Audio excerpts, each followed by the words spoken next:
আমরা জেলা বিএনপি প্রতিষ্ঠা বার্ষিকী আমরা দলের পক্ষ থেকে পার্টি অফিসে এর বাইরে যদি কোনো প্রতিষ্ঠা বার্ষিকী প্রোগ্রাম কেউ করে থাকে শেষবারের মতো বলছে এইটা ছাত্র দল যুব দল বিএনপি মেনে নিবেন না।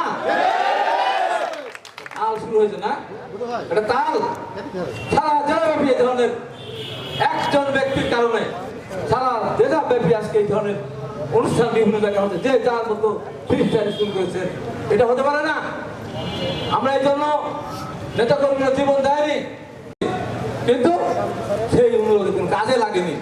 তাই আজকে প্রশাসনের কাছে আমার পরিষ্কার বক্তব্য থাকবে এবং আমাদের পক্ষ থেকে জেলা বিএনপির আমি আহ্বায়ক, এখানকে আমাদের সমস্ত যুগ্ম আহ্বায়ক সদস্য সহ আমরা এখানে উপস্থিত আছে, আমাদের ছাত্র দল, অঙ্গ সংগঠন, মহিলা দল, স্বেচ্ছাসেবক দল, কৃষক দল, আমরা সব আমরা এখানে এসেছি।